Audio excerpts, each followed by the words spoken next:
Let me testify. It's gonna be the year that I break every cycle. Let me testify, right hand on the Bible. I was tripping, chasing every empty title. Now I'm locked in, living like a walking Bible. He ain't failed me. What's up, y'all?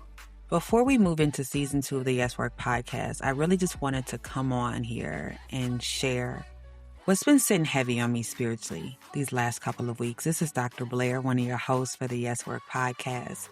Thank you for coming back. Welcome to those that may be new. One thing I've been reflecting on is how the enemy attempts to move us from solid positions with Christ.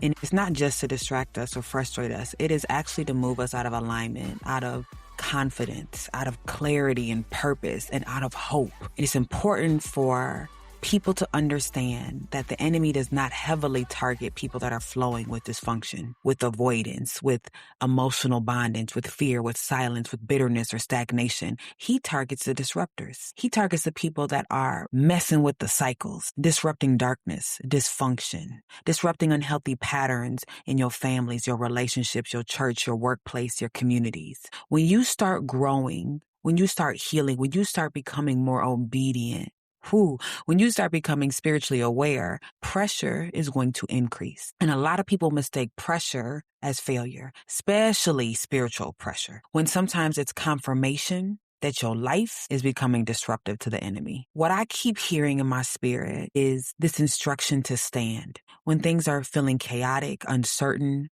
when your emotions feel unstable, stand. Continue to pray. Continue to worship.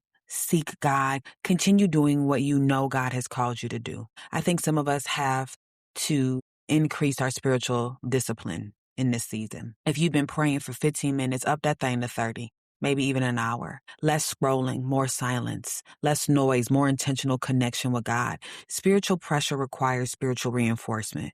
That's a message. What's been sitting with me deeply is the helmet of salvation. God gives us in his word instruction as far as the armor to put on to stand against the enemy. The purpose of a helmet, it is to protect the head. Think about this. Naturally, when we have head injuries, head trauma, it impacts the entire body. We're disoriented. We lose our memory. We can't function properly. Spiritually, the same things happen. Think about the people that are walking around here with spiritual head trauma. They got a loss of hope. They have a loss of spiritual confidence. They're distant from God. They're operating in this fear-based thinking and mindset. They're feeling mentally exhausted and overwhelmed. They're questioning their purpose. They're losing clarity. That's spiritual warfare. The helmet of salvation protects the mind from losing hope, from losing direction, from losing clarity. When we think about salvation, salvation is rescue. Through Jesus, we are saved, period.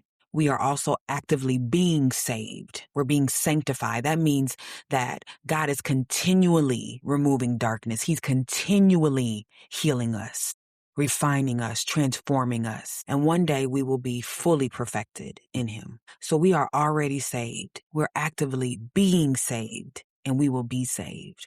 That perspective is instrumental because people often will treat this temporary season they in like a permanent reality.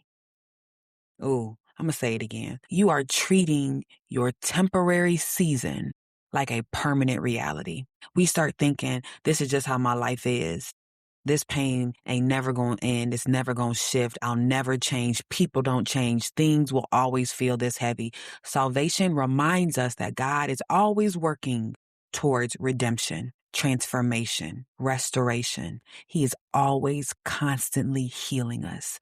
That helmet of salvation gives us hope. It protects us from losing our minds spiritually while we're walking through these difficult seasons in our life in the natural. This also connects to so much as far as where we're heading in season 2 of YesWork. This next season is really going to explore what happens when transformation starts changing your actual life, when it starts changing your relationships. We're talking about friendship shifts, grieving relationships that no longer fit who you're becoming.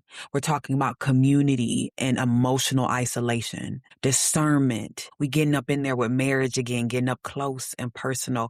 When visibility changes relationships, we're talking about Black women in anger. Ooh. What happens when your standards shift after growth? Real conversations about what happens when God starts changing you and your life can no longer operate the way that it used to. Before we move all into that, we taking time to reconnect, align spiritually, be prepared for this next season. So we're going to take a break. It's not a long one.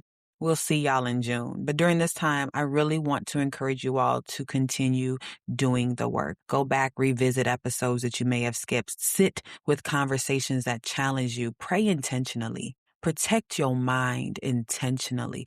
Guard your hope. Intentionally. The enemy would love for people to become spiritually exhausted, to be mentally distracted, emotionally numb, hopeless before they ever fully step into what God is building in them. But we are still standing, and we're going to continue doing the yes work together. Thank you all for these past few months. Really, truly.